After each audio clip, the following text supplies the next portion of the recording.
Kids entertainment.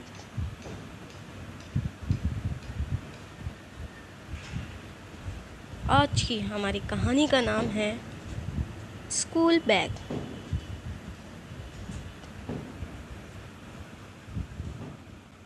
प्यारे बच्चों, ये हैं बिलाल, लेकिन इनको प्यार से इनके अम्मी अब्बू मुन्ने मियाँ कह के पुकारते हैं।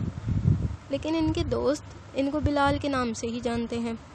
मुन्ने मियाँ 7वीं क्लास के तालिबे इल्म हैं, लेकिन गुज़िश्ता कई महीनों से ये अपना स्कूल बैग स्कूल में ही भूल जाते हैं। अब जो मुन्ने मियाँ को मम्मा ने देखा कि वो आज भी स्कूल बैग के बगैर आ गए, तो उन्होंने मुन्ने मियाँ से पूछा, क्यों मुन्ने मियाँ, बैग कहाँ है आपका? मुन्ने मियाँ ने जो जवाब दिया वो अम्मी से हज़म ही ना हुआ। रात को जब मुन्ने मियाँ के अब्बू घर वापस आए तो मम्मा ने उन्हें यही बताया कि आज फिर मुन्ने मियाँ बगैर स्कूल बैग के घर वापस आए हैं। मुन्ने मियाँ के पापा ने मुन्ने मियाँ को अपने कमरे में बुलवाया और उनसे पूछा, बताओ मुन्ने मियाँ, कहाँ है आपका बैग? मुन्ने मियाँ रोती सूरत में बोले, पापा मैंने वो अम्मी को बता दिया सब कुछ। पापा, मुन्ने मियाँ, यूँ इस तरह हर महीने आप अपना बैग खो देते हैं, ये कोई अच्छी बात थोड़ी है।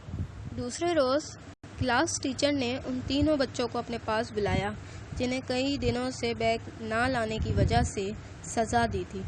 इन तीनों बच्चों की माली हालत भी अच्छी नहीं थी, इसलिए वो बैग ख़रीद नहीं सकते थे। ये स्कूल आ रहे थे, लेकिन आज उनके पास नए नए बैग थे। प्रिंसिपल साहब ने तीनों से पूछा कि आपके पास ये बैग कहाँ से आया? तो उन्होंने बताया कि ये मुन्ने मियाँ ने दिया है हमें। मुन्ने मियाँ की क्लास टीचर ने ये सारी बात प्रिंसिपल साहब को बताया। प्रिंसिपल साहब तो बहुत खुश हुए और उसके वालिद साहब को फ़ोन पर सब कुछ बता दिया कि मुन्ने मियाँ असल में अपने बैग अपने हम साथियों को देते थे। प्रिंसिपल साहब की बात सुनकर बिलाल के वालिद साहब को बहुत खुशी हुई। रात को जब खाने के बाद अब्बू ने सबको अपने कमरे में बुलवाया और मुन्ने मियाँ से बोला, हाँ भाई मुन्ने मियाँ, तुम्हारे तीनों बैगों के गुम होने की इत्तला और असल हकीकत तो मुझे मालूम हो गई। मुझे मालूम हो गया है कि वो जो बैग तुम्हारा गुम हुआ है वो असल में गुम नहीं हुआ, बल्कि तुमने अपने क्लास फ्रेंड्स को वो बैग दिए हैं।